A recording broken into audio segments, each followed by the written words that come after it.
Hey everyone, welcome to Women in Tech Like a Boss. And I have got a special guest for you. You know how much I love being a STEMinist? Well, I kind of pale in comparison to this gal. This is Dr. Jenine Beekhuyzen. She has won award after award, so many accolades on everything from Entrepreneur of the Year to being recognized in Australia, New Zealand, abroad for all of the terrific work she's doing, trying to help young girls get adjusted into STEM, embrace careers, and just really change the ideology around it. Put a cape on it, girl. Like, go fly, go be a STEMinist. So, with that, hello, Jenine. How are you? Hello. Hi, everyone. Thank you for having me here. And I would have a cape. It's just off camera. I have two, actually. So I think definitely keep them handy when you need them. Oh, absolutely. Fly it high, right? The more colors, Absolutely. the better. Higher and brighter, the better. Absolutely. Well, let's dive right in here. So, you're a serial entrepreneur, you're a best selling author, you've got all of that sort of good stuff.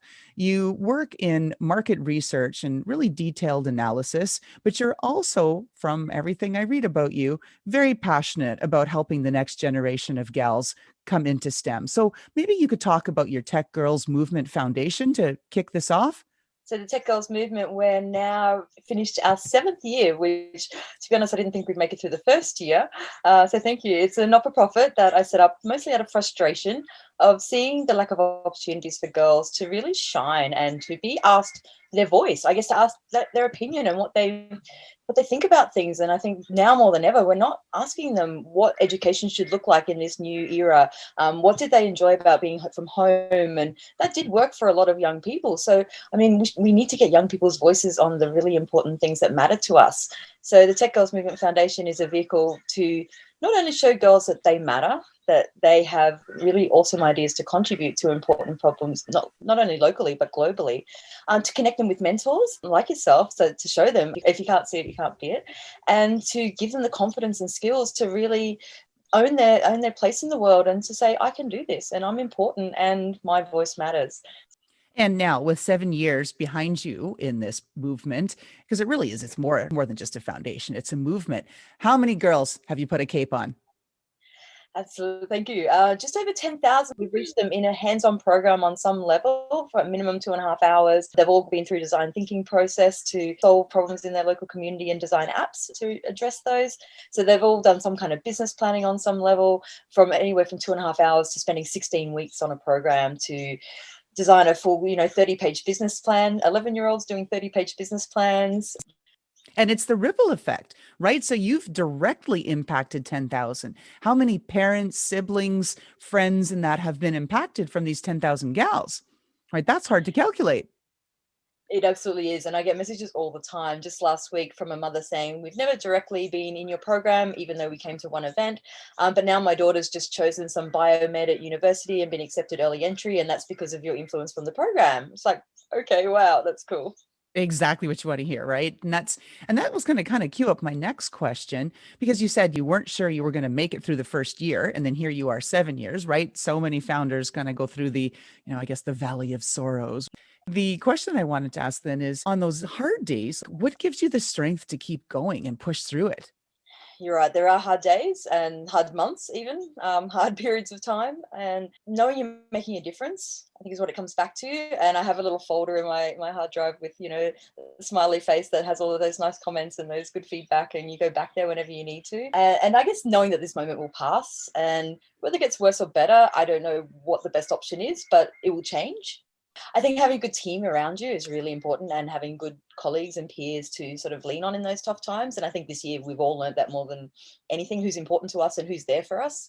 And so you're doing a great job queuing up my questions. The next one is in and around leadership. So you mentioned to have a good team around you. Clearly, you're an influencer. You've been able to impact so many different societies, organizations, schools, other foundations. So, what makes you a good leader?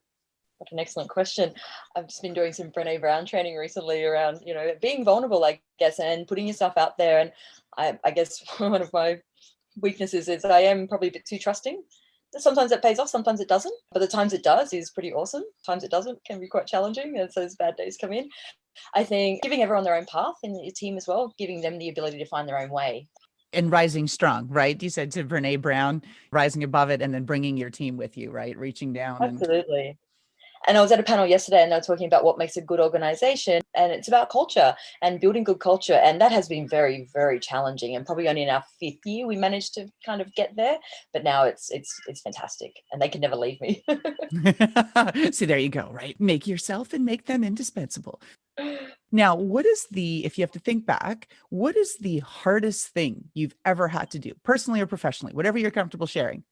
I had this prepped and I did think a lot about it. And to be honest, it's probably believing in myself. And even to this day, that's a daily thing. Here I am, CEO of a couple of companies, and as you very kindly introduced me, still being, am I a worthy leader? Do I deserve to be here doing what I'm doing and being that person of change, or is there someone better? But going, no, I am. And things like this remind me, which is fantastic. So thanks for this opportunity. But I think that's important to say, no, I am the best person. I've had legal challenges, which we didn't expect. We've had all sorts of things we just beyond crazy. But I think in the end, it's the hardest thing day by day by day. It's no, you can do this and you are the best person to do this. Yeah, it's that grinding, right? Just every day. And if I've learned anything from, I know one of your questions was about books, and I've been reading a lot this year. And one of them is one of the skills I'm trying to learn is to be your own best friend. Check in with yourself and ask what you need, and don't beat yourself up on the things that you miss out on and you don't do perfectly. It's like, actually, you did a pretty good job, and try to be your own best friend. Yeah, I'm always stunned when these podcasts or just general conversations that I have with other women leaders. And like you, they've accomplished tremendous things. And then this imposter syndrome starts to creep in and this self-doubt. And I'm like, look at you. You've won billions of awards. You've been recognized internationally by just about every association that ever existed on the planet. And still. And you know what? I think you've just tipped something in my head. And for me, I don't think it's imposter syndrome, because I think, yeah, absolutely. I think I've worked really, really, really hard. So I think those things are somewhat deserving. I think it's this confining yourself to what an idea of a leader is. And often that's a very male version of a leader. And I think that's what I don't associate with. And now you're saying it, I think the penny's dropping for me, because there's a disconnect for me, and I don't want to be that. But I want to be a worthy leader, and I think I am, but I don't want to be that kind of leader that other people expect. If that makes sense. It does. Actually, one of my podcast guests last week, that was her whole thing. Just follow your own path. Just don't listen to anybody else. Tune out all the noise, because everybody's going to give you so much advice. Just tune it out. Carve your own path. Yeah, that's really profound. Absolutely. And I guess that has financial implications in that people give money to people who look like them. And so if you do break that mold, that becomes pretty challenging. And you know the stats on women entrepreneurs and the funding they get from VCs and things, how small that is, because most of the funders are men. That's right. 2.8%. Woohoo. And everybody's cheering it. And it's like, it hasn't moved from 2.65% to 2.8. Insignificant difference. The pie's gotten bigger, but the slice is the same size, essentially. And that's not good enough, right? There's just no way. If I gave you a magic wand and said, Jenine, you get to go back and change one thing from your past, what are you going to flash? Can I change from my past? I think it's a really fabulous question. Get educated and encourage others to, as much as possible. Education is absolutely key. And I came from a place where it wasn't really valued. It was just get it out of the way and then move on with life. And I think there isn't. I don't like that idea of education. It's lifelong learning, and you shouldn't just do it and then move on. You should be popping in and out all through life and have that perspective. And I think thinking about, if we thought about that a bit differently, I think we would learn a lot more and have a lot more critical thinkers in the world, which we need now more than ever. Yes. And yeah, I think it's a very fake view of education, I think, to come in, do 12 years, and whether you like it or not, and then go and do other things. That certainly shouldn't be the end of it, and it should be a different way of including people for different reasons at different points in life. And I'm curious, just from my personal experience through COVID, there was a period there where I retreated, and then I noticed I was kind of coming up short on the nugget count the first month and then the second month. And then I thought, I got to get this back in gear. Did you have a similar experience, just part of this whole COVID chaos and effect? What would you like to share? Definitely retreated, definitely tried to hide away and didn't want to sort of deal with the world. It was all very hard, trying to get things online and keep things going. And we did manage to keep things going and move it online this year and do a pretty good job. And what the feedback was that students were just grateful to have something continuous throughout everything that was going on, that was consistent. We were there every week and they could work on something despite the distraction. certainly I did try to hide away, and I can use that time, I think, to read, to learn to meditate a little bit and do a bit of daily yoga and just things to look after myself. I tried to spend the time a little bit productively, but yeah, I mean, I read a lot and a lot about me and how to be present in the now and stuff, you know, at that time in life where I guess just there's so much going on and we need to look after ourselves.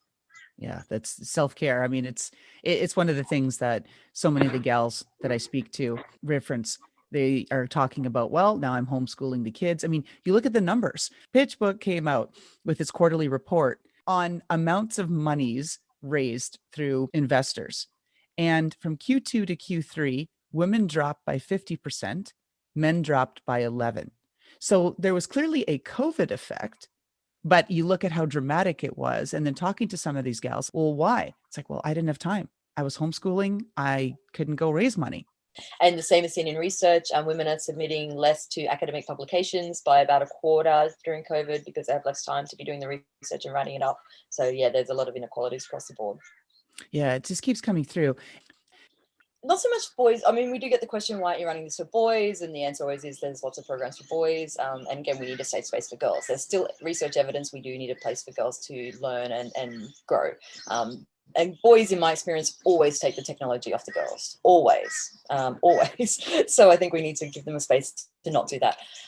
For us, it was probably more about, we had an innovative idea and there was another organization who decided that it was so good that they might use it. And so we had a crowdfunding campaign to sort of raise some legal fees, and we're not allowed to talk too much about it, but it is out there in the public domain. But certainly we were being bullied for quite a long time by an organization about 1,000 times the size of us and about 1,000 times as old as us. So it was very, very, very, very challenging. And to be honest, that happened twice to us in about 4 years, and not because of us, anything that we did. We just did what we did and did the right thing. And in all of that, we just kept doing good work and tried to keep our head down. But there were a lot of very, very, very, very challenging times. And we almost didn't make it around our 5th year. I remember calling people going, it's over. We're not going to make it through.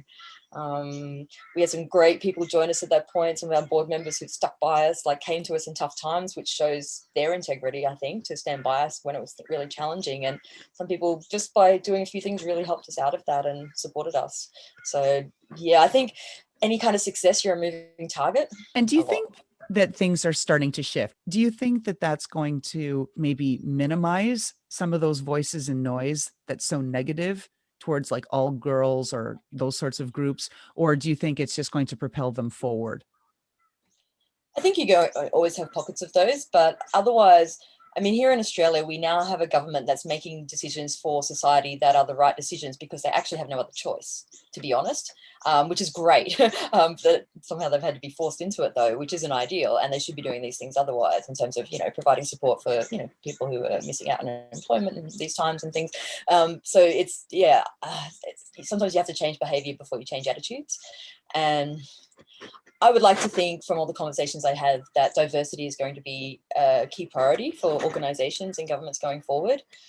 They're trying to do that here in Australia, and they have funded us and others through the budget that came out last week, which means there's some priority for girls and women. But there's lots of talk about how women have just been totally shafted in the whole budget and things, which there is a lot of that, with a lot of money going to constructions and a lot of male-oriented industries.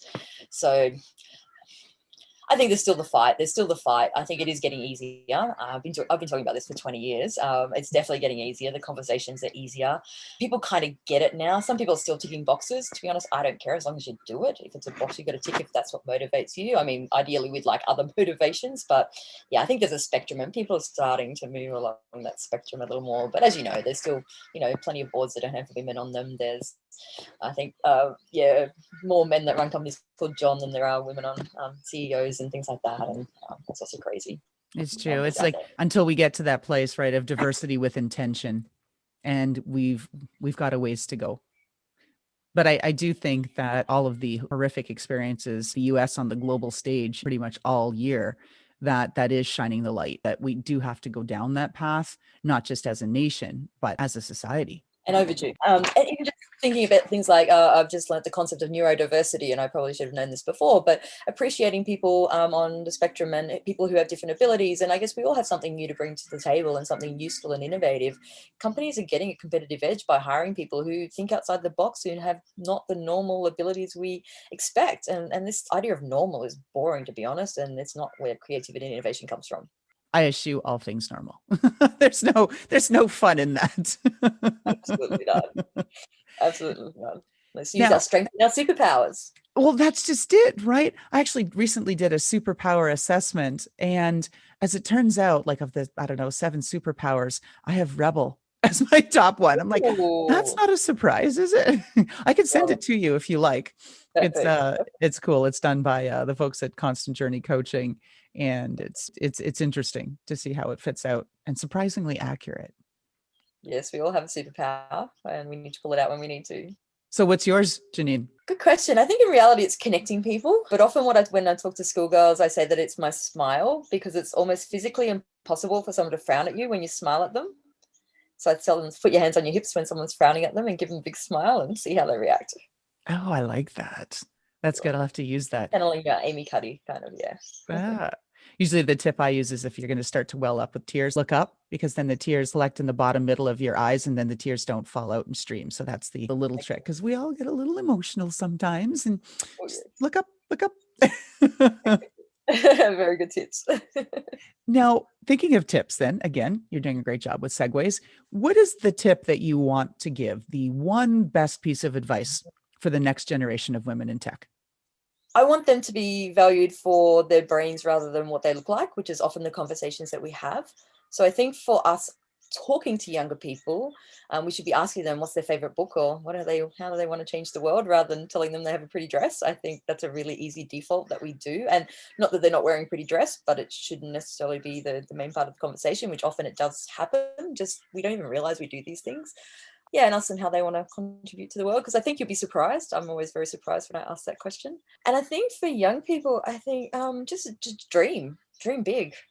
And I'm about this idea of, we talk about STEM plus X. So what is your X factor? So what is it that you love to do? Is it animals? Is it plants? Is it nature? Is it the environment? Is it stars? Is it people? Is it what is it? Bridges? What is it that you love? And then how can you combine STEM with that and follow your passion that way? Oh, I like that. The idea of like connecting to something, I guess, more relatable, right? And then Absolutely. putting it out there and like, so it's like application. And STEM Ah, is in everything. I mean, and if it's not oh now, it yeah. will definitely be in the next couple of years. So find what you love to do and then find the STEM part of it. I do like that. Now I'm going to ask, because you've done so much to give to so many people, including this audience and obviously beyond globally. What can we do for you? What can our audience do for you? What's the ask? Oh, I guess come and support us and tell more people about us. So techgirlsmovement.org is where you'll find us. We have books. I should have one here. I recently published a book called 5 Things You Can Do to Engage Girls in STEM. So you can order a book. You can share our social media. So pop on our social media and we always love to hear from you on there. And I guess inspire other young people through our work, use our resources, tell our stories and share those stories with the people that you know and show them that there are other people just like them doing very cool things and they can do it too.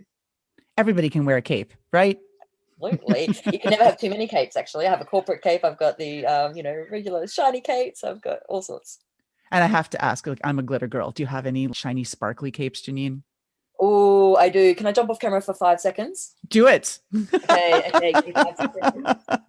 Everyone needs more glitter. Oh, I love it. There you go. A sparkly red cape.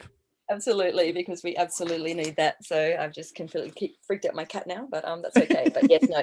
And the beauty of this is actually one of our teams of girls gave them to us because, or gave it to me. They all have one in different colors, and I was so envious of their beautiful capes, and mine was very much out of date. So they gave it to me on stage when they were presenting, and these are 12-year-olds. It was just truly beautiful, and they do this little jiggle dance, and we do the little jiggle dance while we had our capes on, and it was very spectacular. Bigger and brighter things and keeping in touch and just hanging out and yeah, we've got this alumni and they're just beautiful young people and they really care about the world. Oh, yeah. So we're STEMinists, all of that. Like I said, I'm lumping myself definitely in that category and all that. But now, of course, the most important question of the podcast. If your shoe style was your personality, are you a boots, stilettos, sneakers, flats, or flip-flops kind of gal? I'm actually going to get outside of that and I'm a bare feet kind of gal, I have to say. I live in quite a warm place and I have wooden floors and I actually COVID has been the best for not wearing shoes at all. So it's my favorite. I love it too. I've actually had a couple of guests who've said, can I break the mold and say bare feet? I'm like, absolutely. I didn't Just even because I ask. gave you options, come up with your own. Why not? None of them quite fit. So yeah, no, it's like I mean, if anything, sneakers, but they get me by every other day. But yeah, no, I love bare feet and just good fun and feeling the grass and that kind of thing as well, which is nice. So you are a contrarian, and you are, I'm sure, if you do that superpower assessment, you're going to come up rebel. I just know it. I love it. I love it. I'm proud of that, and I'm proud to be in your company with that. Well, thank you. Just own it. So once again, just wanted to say thank you very much to Dr. Jenine Beekhuyzen talking to us about Tech Girls Movement and all of the things that you can do. Head to the website, techgirlsmovement.org. Support her and her efforts. There's sponsorship opportunities. There's books there. Buy the books, share them with your local school, and talk to your daughters, talk to your neighbors' daughters, talk about ways that they can embrace STEM plus something relatable. So thank you again, Jenine. Thank you so much. Thanks, everyone, and enjoy being a STEMinist. And how about that fantastic intro by Touch Circle?